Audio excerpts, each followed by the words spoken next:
Hello students, आज हम study करेंगे करंट इलेक्ट्रिसिटी यूनिट से 10 मोस्ट इम्पॉर्टेंट ऑब्जेक्टिव क्वेश्चंस। तो स्टार्ट करते हैं।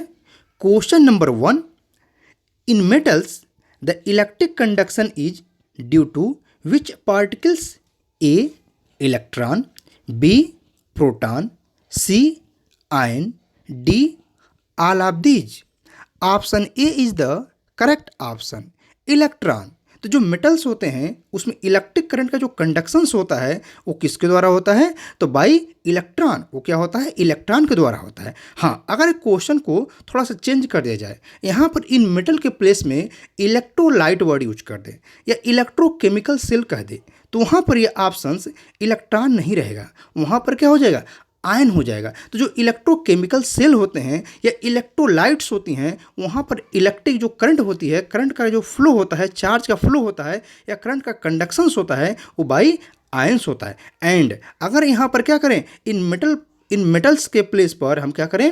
सेमी कंडक्टर वर्ड यूज कर लें। यानी सेमी कंडक्टर की बात की जाए तो सेमी कंडक्टर में जो करंट फ्लो होती है वो क्या होती है? वो both positive and negative charge carrier, जो पॉजिटिव और निगेटिव चार्ज कैरियर होते हैं दोनों के द्वारा होता है। मीन्स यहाँ पर जो पॉजिटिव चार्ज कैरियर होता है उसे हम होल कहते हैं और निगेटिव चार्ज कैरियर क्या होता है? इलेक्ट्रॉन होता है। ठीक, तब ये मन में आएगा होल क्या है, तो सेमीकंडक्टर फिजिक्स के बारे में हम पढ़ेंगे तो वहाँ पर इसके बारे में डिस्कस करेंगे। ठीक, तो जो होल होता है इस पर पॉजिटिव चार्ज होता है और जो इलेक्ट्रॉन होता है इस पर निगेटिव चार्ज होता है। ठीक, यानी सेमीकंडक्टर में जो होता है वो क्या होता है? वो positive charge carrier and negative charge carrier दोनों के द्वारा करंट का कंडक्शन होता है, जबकि मेटल्स में only by electron.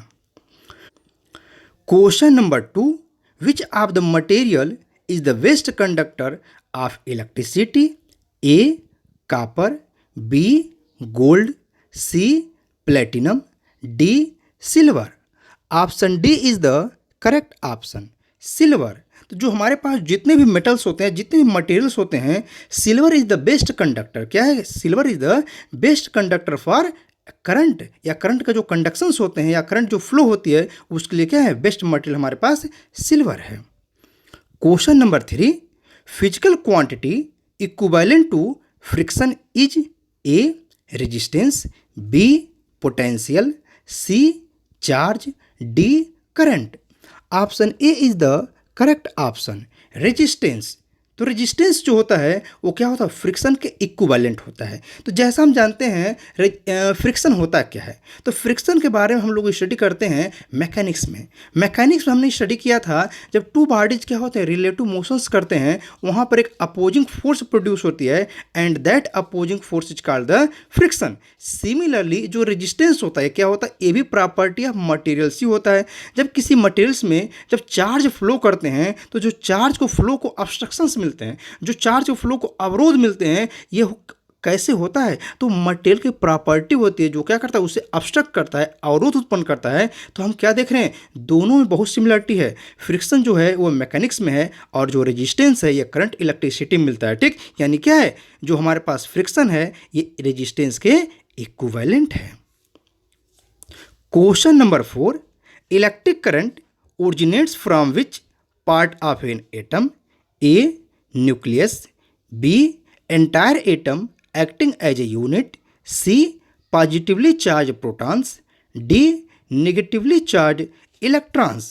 Option D is the correct option, negatively charged electrons. तो जैसा हम जानते हैं जो इलेक्ट्रिक करंट होती है ये कैसे होती है? तो electric current produced by flow of electrons, यानी जो इलेक्ट्रॉन्स के जो फ्लो होते हैं सिंपली हम डिफाइन करते हैं इलेक्ट्रिक करंट है क्या? The rate of flow of charge. और जब हम इलेक्ट्रिक करंट डिफाइन कर सकते इलेक्ट्रॉन पे कहें तो हम कह सकते हैं the rate of flow of electrons is called electric current. जो हमारे पास इलेक्ट्रिक करंट होती है ये निगेटिवली चार्ज से मिलती है। तो निगेटिवली चार्ज होता है क्या है? इलेक्ट्रॉन्स तो ही होते हैं। जब इलेक्ट्रॉन किसी मटेरियल में फ्लो करते हैं तो इलेक्ट्रॉन के फ्लो के अपोजिट डायरेक्शन में हमको क्या मिलती है? इलेक्ट्रिक करंट मिलती है। क्वेश्चन ये भी अराइज होता है कि what is the direction of electric current? Electric current का डायरेक्शंस क्या होते हैं? तो इलेक्ट्रिक करंट के डायरेक्शंस जो होते हैं वो क्या होते हैं? वो इलेक्ट्रॉन के फ्लो के अपोजिट डायरेक्शंस में होते हैं। Question number 5, in electric heater is connected to the voltage supply. After few seconds current gets its steady value, then its initial current will be A equal to its steady current, B slightly higher than its steady current, C slightly less than its steady current, D 0.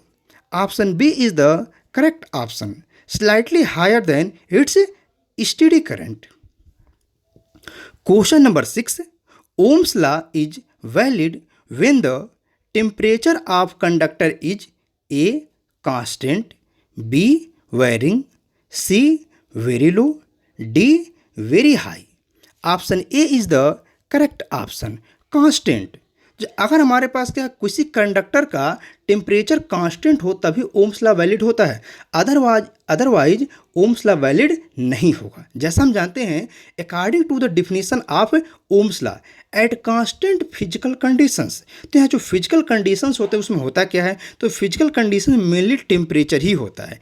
Physical conditions जैसे हम कह सकते हैं temperature, pressure, humidity, ठीक ना, wind velocity, ये सब चीज़ें होती हैं। बट ओम्स लॉ में जो सबसे ज़्यादा इफेक्टिव होता है वो क्या होता है, टेम्परेचर ही होता है। तो हम टेम्परेचर कैसे यहाँ पर ओम्स लॉ कैसे डिफाइन करते हैं, at constant physical conditions the current flowing in a conductor is directly proportional to the potential difference between the ends of conductor. This is the statements of Ohm's law. Statements of Ohm's law ये तो है कि eight constant physical conditions, और कहीं कहीं मिल जाता है at constant temperature, दोनों सही है क्योंकि हमारे पास जो फिजिकल कंडीशन जो सबसे इफेक्टिव होता है वो टेम्परेचर ही होता है। तो क्या होते हैं, तो हमारे पास यहाँ पर टेम्परेचर अगर कांस्टेंट रखेंगे तभी क्या होगा, ओम्स लॉ वैलिड होगा। Question number 7, the property of a conductor due to which it passes current is called A resistance, B reluctance, C conductance, D inductance. Option C is the correct option, conductance. तो हमारे पास जो materials होते हैं उसकी conductance जितना ही ज़्यादा होगा तो क्या उसमें करंट उतना ही ज़्यादा पास आउट, यानी जो हमारे पास करंट पास आउट होते हैं किसी कंडक्टर के थ्रू, जैसा हम जानते हैं करंट फ्लो होने के लिए कंडक्टर की रिक्वायरमेंट होती है, ठीक। तो जो कंडक्टर्स होते हैं तो डिफरेंट कंडक्टर्स में जो उसका इलेक्ट्रिक कंडक्टिविटी होती है वो डिफरेंट होती है, यानी उसका कंडक्टेंस क्या है। अगर कंडक्टेंस लेस है तो करंट लेस फ्लो होगी, कंडक्टेंस हाई है तो करंट हाई फ्लो होगी। जैसा हमने क्वेश्चन नंबर 1 देखा, हमने क्वेश्चन नंबर 1 देखें कि करंट के बारे में था, फिर क्वेश्चन नंबर 2 हमने देखा कि बेस्ट जो हमारे पास मतलब वो कौन सा, सिल्वर है।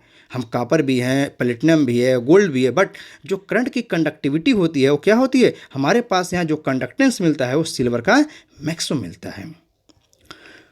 Question number 8, the reciprocal of conductance is called A resistance, B capacitance, C reluctance, D inductance. Option A is the correct option, resistance. The reciprocal of conductance is called resistance, या हम simply जब conductance define करते हैं तो वहाँ कह सकते हैं कि the reciprocal of resistance is called conductance. दोनों का मीनिंग सेम है, ठीक। यानी हमारे पास हमने क्या देखा, जिस मटेरियल का रेजिस्टेंस मैक्सिमम होगा, उसका कंडक्टेंस मिनिमम होगा। तो जैसा हम जानते हैं रेजिस्टेंस मैक्सिमम किसके होते हैं, तो इंसुलेटर्स के होते हैं, डाइलेक्ट्रिक्स से होते हैं। तो जो इंसुलेटर होते हैं, जैसे हम कहें ग्लास है, तो ग्लास क्या एक इंसुलेटर है, प्लास्टिक है, ठीक ना, तो प्लास्टिक है, ग्लास है, वुड है, ठीक ना, ये सब क्या है, इंसुलेटर है। मीन्स इनका रेजिस्टेंस वेरी हाई होता है तो इसलिए इसका कंडक्टेंस वेरी लो होता है, ठीक ना, यानी हम कह सकते हैं 0 होता है, ठीक। यानी हमने क्या देखा, रेजिस्टेंस और कंडक्टेंस का दोनों एक दूसरे के रेसिप्रोकल्स हैं, ठीक। तो option A is the correct option. Question number 9, which of the following has a negative temperature coefficient of resistance, A tungsten, B carbon, C nichrome, D platinum.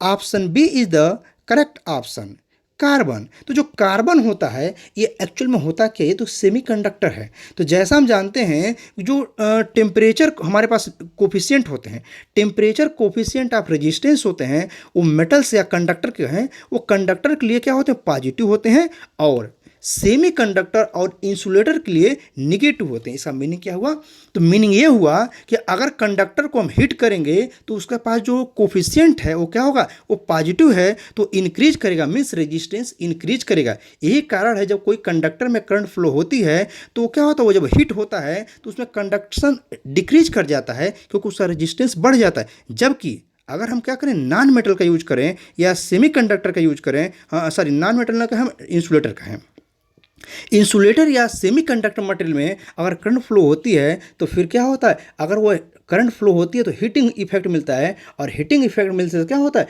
उसका रेजिस्टेंस डिक्रीज करता है। तो रीजन क्या है, क्योंकि उसमें negative temperature coefficient of resistance होते हैं। तो निगेटिव कोफिशिएंट हमारे पास जो मिलता है रेजिस्टेंस का, तो टेम्परेचर इंक्रीज करने पे क्या होगा, वह रेजिस्टेंस की वैल्यू को डिक्रीज कर देगा। इसलिए हमारे पास क्या है, कार्बन एक ऐसा मटेरियल कैसा है, वो एक सेमीकंडक्टर है, जबकि टंगस्टन, नाइक्रोम और प्लेटिनम, तो टंगस्टन और प्लेटिनम ये तो मेटल्स हैं, और नाइक्रोम क्या एक एलॉय होते हैं, ठीक ना।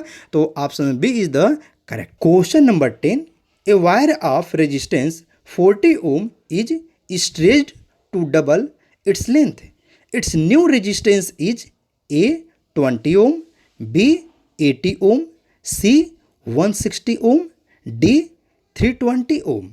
Option C is the correct option, 160 ohm. कैसे हुआ जरा देखते हैं। तो जैसा हम जानते हैं स्ट्रेच केस से हमारे पास जो रेजिस्टेंस मिलता है वो R dash is equal to क्या मिलता है, तो वो मिलता है एन स्क्वायर अपॉन आर। ठीक, तो हम कंसीडर कर लें इनिशियली हमारे पास रेजिस्टेंस आर है और after stretching resistance R dash मिल जाएगा। ठीक, तो चलो देखें यहाँ फार्मूला में क्या है, एन हमारे पास का वो इंडेक्स है जो बताता है कि कितने टाइम्स स्ट्रेच्ड किया गया। तो यहाँ पर क्या है 2 का है, तो 2 का स्क्वायर 4 हो जाएगा, और हमारे पास रेजिस्टेंस ऑलरेडी दिया हुआ है 40 है, तो 4 हमारे पास 16 हो जाएगा। तो यानी 116 ऑप्शन तो आ रहा है, यानी हमारे पास क्या होगा, जो रेजिस्टेंस होंगे वो क्या हो जाएंगे, तो वो 160 ओम मिलेंगे अगर हम किसी वायर को स्ट्रेच करते हैं, डबल कर देते हैं, अगर उसका रेजिस्टेंस 40 ओम हो।